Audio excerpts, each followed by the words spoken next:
Hello दोस्तों, स्वागत है आपका अपने यूट्यूब चैनल गोयल मैट्रिक्स पर। चैनल पर पहली बार आए हैं, सब्सक्राइब कर लीजिएगा।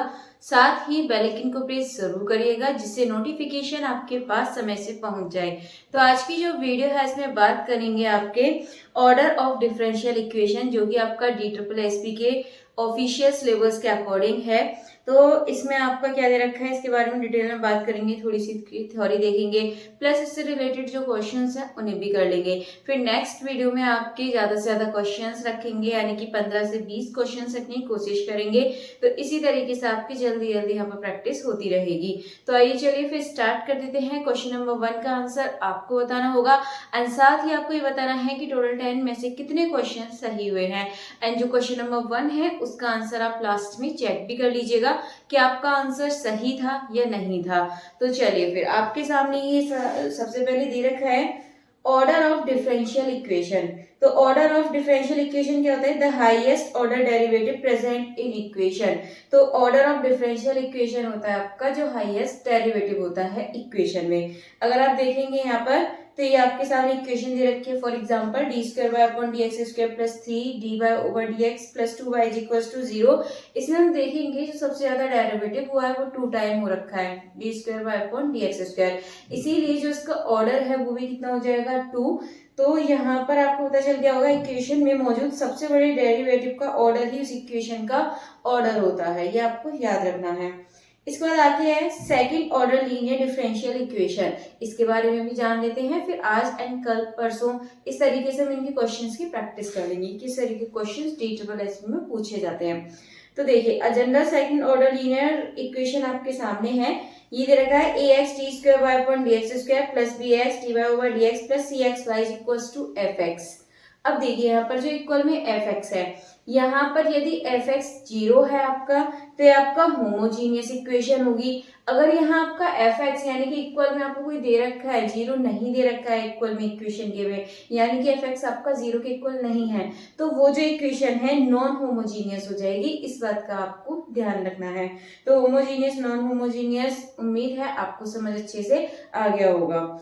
इसके बाद आगे है solution of second order homogeneous equation.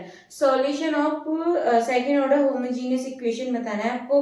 तो सबसे पहले इक्वेशन दे रखी है d²/dx² plus pdy/dx plus qy is equal to 0। Use auxiliary equation method. सबसे पहले हम क्या करते हैं, यहाँ पर ये इक्वेशन मेथड यूज करना है, यानी कि assume solution y is equal to e⁻mx get auxiliary equation. इसको हम एक्सिलरी फॉर्म में बना देते हैं, यानी कि m पुट कर देते हैं dy/dx की जगह। तो m² plus pm plus q is equal to 0 इस तरीके से बन जाएगा। फिर आपको पता है जब हम इसको लिखते हैं तो c1 e⁻m1x plus c2 e⁻m2x की फॉर्म में लिख देते हैं। m1 m2 यहाँ पे मतलब जो भी इसके रूट आएंगे। इसके बाद फिर लिखने के बाद रियल इक्वल रूट, यदि आपके रियल और मतलब आपके यहाँ पर ये वास्तविक है और वास्तविक के साथ साथ अलग है, ठीक है, 3 चीजें आपके सामने देख लीजिए। अगर वो आपके वास्तविक है और साथ ही वो अलग अलग रूट आए, तो आपको c1 e⁻m1x plus c2 e⁻m2x लगाना है। क्वेश्चन के अकॉर्डिंग आपको ही समझ आ जाएगा। यदि रियल और इक्वल है, मतलब वास्तविक तो है लेकिन साथ में इक्वल भी है, जब सेम होते हैं तो इसके लिए आप ब्रैकेट में c1 प्लस c2x लिखेंगे। देन फिर आप मल्टीप्लाई में ब्रैकेट की e⁻mx लिखेंगे। इस बात का याद रखना है। नेक्स्ट है कॉम्प्लेक्स रूट। कॉम्प्लेक्स रूट में यानी कि जब आपके कॉम्प्लेक्स रूट आते हैं तो आपको कॉस एंड साइन की फॉर्म में लिखने होते हैं, यानी कि e⁻x बाहर रहता है, देन अंदर होता है c1 cos βx plus c2 sin βx, ठीक है, कॉस और साइन की फॉर्म में यहाँ पे इसको लिखते हैं। ये क्वेश्चन के अकॉर्डिंग हम यहाँ पर देख लेंगे। फिर आपका नॉन होमोजीनियस इक्वेशन। तो नॉन होमोजीनियस इक्वेशन आपकी कैसी होती है? d² plus pdy/dx plus qy is equal to fx। अभी आपको बताया था, यानी कि fx 0 है तो आपका होमोजीनियस, fx 0 नहीं है तो नॉन होमोजीनियस होगा। तो जनरल सॉल्यूशन कॉम्प्लीटरी फंक्शन। इसके बाद में आगे चलिए, आगे देखते हैं higher order differential equation. Higher order differential equation क्या होता है? Equation with order 2 are called higher order, यानी कि जब इक्वेशन का ऑर्डर 2 से बड़ा होता है तो हम उसको हायर ऑर्डर बोलते हैं। अगर इक्वेशन हम देखेंगे तो ये दे रखा है एंड यूज एक्सिलरी इक्वेशन, यहाँ पर हम इसको एक्सिलरी इक्वेशन में यूज करते हैं। और सी आई निकालते हैं और सॉरी सी एफ निकालते हैं, पी आई निकालते हैं, एंड जो सी एफ और पी आई आता है हम दोनों को प्लस कर देते हैं। तो सिंपल आपको यहाँ पे जो सॉल्यूशन है, जनरल सॉल्यूशन, वो आपको मिल जाता है। चलिए फिलहाल ये थ्योरी तो भी आपको इतनी थी। अभी आप जब क्वेश्चन करेंगे ये थ्योरी भी आपको बहुत अच्छे से समझ आने वाली है। तो यहाँ पे सबसे पहले what is the order of the equation, equation का ऑर्डर बताना है। आसान क्वेश्चन है, देख लीजिए एक बार, ऑप्शंस भी देख लीजिए और जो इसका करेक्ट आंसर है आप लोग कमेंट बॉक्स में बता दीजिएगा। इसके बाद चलिए क्वेश्चन नंबर 2 की तरफ चलते हैं। क्वेश्चन नंबर 2 है the general solution of y double X minus 5y plus 6y is equal to 0। ठीक है, देखते हैं इस वाले क्वेश्चन को। जनरल सॉल्यूशन इसमें बोला है आपसे y double X minus 5y dash plus 6y is equal to 0। ये इक्वेशन आपको यहाँ पर दे रखी है। अब इसके बाद आप इसको यहाँ पर सॉल्व करेंगे तो आप y डबल डैश यानी कि डबल डेरिवेटिव m पुट कर देंगे तो एम स्क्वायर हो जाएगा माइनस 5 वाई डैश है तो एम प्लस वाई की जगह में कुछ नहीं रखना है, ये हो जाएगा। अब जब आप इसको यहाँ से सॉल्व करेंगे, दो यहाँ से रूट आ जाएंगे 2 and 3। ठीक है, तो 2 ये रूट आ गए हैं। अब ये कैसे हैं, वास्तविक भी हैं और अलग अलग भी हैं। तो इसको कैसे लिखते हैं, c1 e की पावर आपको ये लिखना है और साथ में x लिखना है, प्लस c2 e की पावर साथ में अभी 3 लिखना है और x लिखना है। और ये 3 इधर और ये 2 इधर भी हो सकता है, ये बात आपको याद रखनी है। तो यहाँ ऑप्शन आप देख लीजिए, c1 e की power 2x plus c2 e की पावर 3x। तो ऑप्शन नंबर बी जो है ये सही हो जाएगा, c1 e की power 2x plus c2 e की पावर 3x। इसके बाद चलते हैं अगले क्वेश्चन की तरफ। नेक्स्ट है which method is use to solve linear second order differential equation.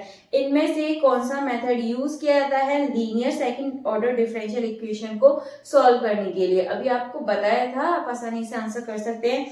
चलिए फिलहाल ऑप्शंस हैं separation of variables, axillary equation, elimination method, done. तो इसके लिए एक्सिलरी इक्वेशन में चेंज करते हैं पहले, यही इसका यहाँ पर सॉल्यूशन यानी कि मेथड है।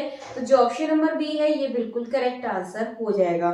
इसके बाद आगे चलते हैं क्वेश्चन नंबर 4। ये आपका if roots of auxiliary equation are complex then the general solution involve. अब देखिए यहाँ पे आपसे बोल दिया है कि जो रूट है एक्सिलरी इक्वेशन के वो कैसे हैं, कॉम्प्लेक्स हैं यानी कि इमेजिनरी है। तो then the general solution involve, तो उसमें जनरल सॉल्यूशन कैसे होगा। तो अभी मैंने आपको बताया था, अभी ये जो आपके रूट अगर सेम होते हैं अलग अलग होते हैं, अभी समझाया था। अगर रूट आपके कैसे आ जाए, इमेजिनरी आ जाए, तो उसके लिए आप क्या करेंगे, इमेजिनरी के लिए हम साइन और कॉस यूज करते हैं। तो सिंपली अब आपको आंसर मिल जाएगा, जो ऑप्शन नंबर सी है cos x and sine x, ये बिल्कुल सही आंसर हो जाएगा। नेक्स्ट है question number 5। Which of the following is a homogeneous differential equation? इनमें से कौन सी homogeneous differential equation है। ऑप्शन है y double dash plus 4y is equals to x, y double dash plus 3y plus 2y is equals to 0, y double dash plus sin x is equals to y, y dash is equals to y plus 2। अब ये homogeneous पूछिए। Homogeneous क्या होता है, equation के equal में यदि आपका 0 है तो वो होमोजीनियस होगा, 0 नहीं है तो आपका नॉन होमोजीनियस होगा। अब आसानी से आप इसका आंसर बता सकते हैं। तो यदि आप ऑप्शन देखें तो सभी में इक्वल में कुछ ना कुछ दे रखा है, बस ऑप्शन नंबर 2 को छोड़कर। तो ऑप्शन नंबर 2 है, यहाँ पर देखेंगे इक्वल में 0 है, इस वजह से जो इसका करेक्ट आंसर है ये हो जाएगा आपका option number B, by double dash plus 3y x plus 2y equals to 0। तो ऑप्शन नंबर बी बिल्कुल सही आंसर हो जाएगा। नेक्स्ट है question number 6। Find the axillary equation for the differential equation. Axillary equation निकालनी है, कुछ नहीं करना, dy ओवर dx की जगह m रख दीजिए। तो यहाँ पर है आपका D square Y upon D x square, तो m स्क्वायर हो जाएगा, प्लस 6 dy ओवर dx की जगह m रखेंगे तो क्या हो जाएगा आपका 6m, यानी कि m square plus 6m plus 9। तो ये आंसर हो जाएगा। यदि आप ऑप्शन देखें तो ऑप्शन नंबर ए बिल्कुल करेक्ट आंसर हो जाएगा, सॉल्व करने की जरूरत नहीं है, डायरेक्ट आप इसको टिक कर सकते हैं। तो ऑप्शन नंबर ए बिल्कुल करेक्ट आंसर है। इसके बाद क्वेश्चन नंबर 7 है in a higher order general solution is. General solution कैसे होता है, अभी मैंने आपको बताया था CF और PI दोनों निकाल के उनको प्लस कर देते हैं। तो यदि आप देखेंगे तो option number C CF plus PI बिल्कुल करेक्ट आंसर हो जाएगा। चलिए इसके बाद चलते हैं आगे क्वेश्चन नंबर 8 की तरफ। क्वेश्चन नंबर 8 है सॉल्व द डिफरेंशियल इक्वेशन। इस इक्वेशन को आपको सॉल्व करना है। तो ये चलिए कर लेते हैं इस क्वेश्चन को। यहाँ आपको ये दे रखा है d square Y upon D x square minus 4 dy over dx plus 4y is equal to 0। यहाँ पे हम m पुट कीजिए dy ओवर dx की जगह, तो m स्क्वायर हो जाएगा, माइनस 4m हो गया, प्लस 4 इज इक्वल टू 0।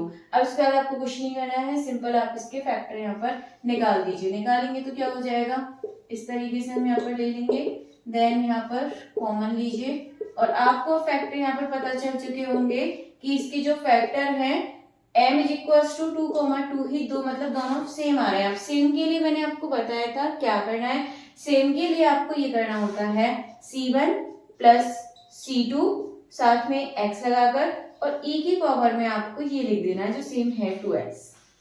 देखिए आ गया होगा आपको समझ। यदि आप ऑप्शन देखेंगे तो जो ऑप्शन नंबर बी है c1 plus c2 x e की पावर 2x, ये बिल्कुल करेक्ट आंसर हो जाएगा। आगे देखते हैं अगला question, question number 9। Root of m square plus 4m plus 5 is equal to 0। देखिए तो बहुत आसान है, आपको इसमें इसके रूट बताने हैं, तो चलिए कर लेते हैं इसको, एक बार देखेंगे इसके root. m square plus 4m plus 5 is equal to 0। यदि आप यहाँ पर देखें तो यहाँ पर इसके जो रूट है कैसे बनेंगे, अगर हम यहाँ पर कर दें 5 बन जाए 5, ठीक है, 5 में से 1 गया 4, तो यहाँ पर आप देखेंगे इधर आपका प्लस आएगा, इधर आपका नेगेटिव आएगा, तो वो तो हम ले ही नहीं सकते रूट, यानी कि जब हम इसको सॉल्व करेंगे तो इसके जो रूट है इसके कॉम्प्लेक्स में आ जाएंगे। तो जो ऑप्शन नंबर सी है कॉम्प्लेक्स, बिल्कुल करेक्ट आंसर हो जाएगा। इनके रूट नहीं हो सकते तो फिर आपका कॉम्प्लेक्स में ही आएगा, तो ऑप्शन नंबर सी बिल्कुल सही है। लास्ट है आपका एक्सिलरी इक्वेशन 4। देखिए एक्सिलरी इक्वेशन आपको बतानी है, ये भी आसान है। तो यहाँ पर दे रखा है आपको y, थर्ड टाइम डेरिवेटिव है 6y double time plus 11y dash minus 6y is equal to 0। आप यहाँ क्या करेंगे, m पुट कर दीजिए सिंपल बस, तो क्या हो जाएगा m क्यू कर दीजिए, 1 2 3 टाइम हो रखा है, तो m की पावर 3 माइनस 6y की पावर m की फॉर्म में लिखना है, m की power 2 plus 11m minus 6 is equal to 0। यहाँ से आपको आंसर मिल जाएगा, यानी कि जो ऑप्शन नंबर ए है ये बिल्कुल करेक्ट आंसर हो जाएगा। इसके बाद देख लेते हैं क्वेश्चन नंबर 1 का सही आंसर। तो क्वेश्चन नंबर 1 आपके सामने है और ये आपसे पूछा है कि जो what is the order of the equation, equation का ऑर्डर आपको बताना है। अगर आप इसमें देखेंगे तो सबसे ज्यादा जो हाईएस्ट डेरिवेटिव हुआ है वो 3 टाइम हुआ है इसमें, dy dq y upon dx cube. इसी वजह से जो इसका ऑप्शन है 3 हो जाएगा, यानी कि जो ऑप्शन नंबर सी है 3 बिल्कुल करेक्ट आंसर है। चलिए तो आज के टोटल 10 क्वेश्चंस भी हो चुके हैं, थ्योरी भी हो चुकी है, एंड नेक्स्ट वीडियो में इसके ज्यादा से ज्यादा क्वेश्चंस को प्रैक्टिस करेंगे। यहाँ से भी क्वेश्चंस आपसे पूछे जाते हैं। चलिए फिलहाल आज की क्लास अभी इतनी ही काफी है, मिलते हैं हमारे नेक्स्ट वीडियो में आगे के क्वेश्चंस के साथ। तब तक के लिए आप ज्यादा से ज्यादा वीडियो को लाइक करें, कमेंट करें, शेयर करें।